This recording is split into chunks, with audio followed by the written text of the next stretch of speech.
तो differential housing मैंने वहाँ पर आपको समझाया, उसके बाद ये पिछले वीडियो में मैंने समझाया था।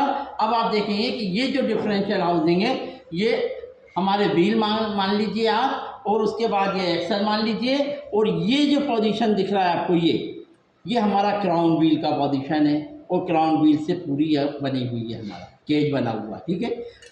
क्राउन व्हील के केज के अंदर जो स्टार और सन लगते हैं वो आपको ये दिखाए गए हैं, मैंने ये दिखाया है कि ये स्टार और सन गियर हैं, ठीक है ना। ये सन गियर हो गए, ये यहाँ से आन के सन गियर में एक्सिल लगता है, और ये हमारा स्टार हो गया। स्टार हमारे 2 भी लगते हैं और 4 भी लगते हैं, 2 भी लगते हैं और 4 भी लगते हैं।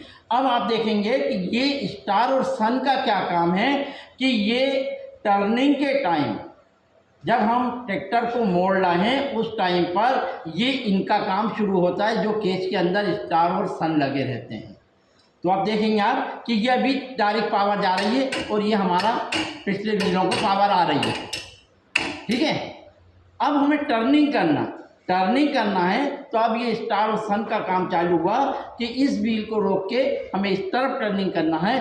तो अब ये देखेंगे आप कि स्टार और सन एक दूसरे के ऊपर किस तरह से मूव कर जाते हैं। ये देखेंगे कि ये वाला रुका हुआ है और ये वाला सन और स्टार इस तरह से इसको मूव कर रहा है। यही हमारा टर्निंग का वो है, ये टर्निंग करना। अब हमें इधर का मोड़ना है, तो ये देखिए आप, ये स्टार इस तरह से काम कर रहा है और ये टर्निंग हो रही है।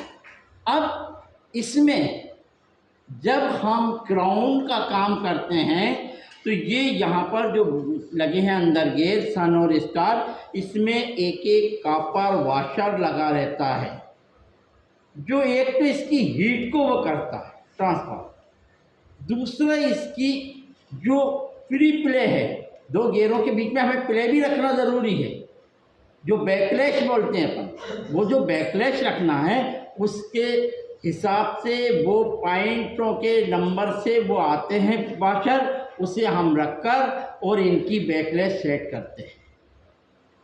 इनमें सब में वो वाशर आते हैं, वो गियरों के पीछे लगेंगे। फिर आप देखेंगे कि उसमें बैकलैश कितनी है, 2 थाऊ की बैकलैश रहती है, 2 थाऊ, है ना। इसके बाद ध्यान देने वाली बात यह कि जहाँ पर डिफरेंशियल लगा होगा और जहाँ भी टेपर रोलर बेरिंग लगता है वहाँ का जो लॉक नट रहता है या कोई भी चक नट रहता है, उसका कंपनी कभी भी कोई निर्धारित टार्क सेट नहीं करती। जहाँ भी टेपर रोलर बेरिंग लगा होगा उसका टार्क निर्धारित नहीं रहता, उसके नट बोल्ट का, कि हम इतने टार्क पे कर दें। बाकी सारे नट बोल्टों का टार्क मैन्युफैक्चरर डिसाइड करता है, लेकिन जहाँ चकनट लगा है, जहाँ टेपर रोलर बेरिंग को हमें वो करना है, वहाँ का टार्क निर्धारित नहीं होएगा।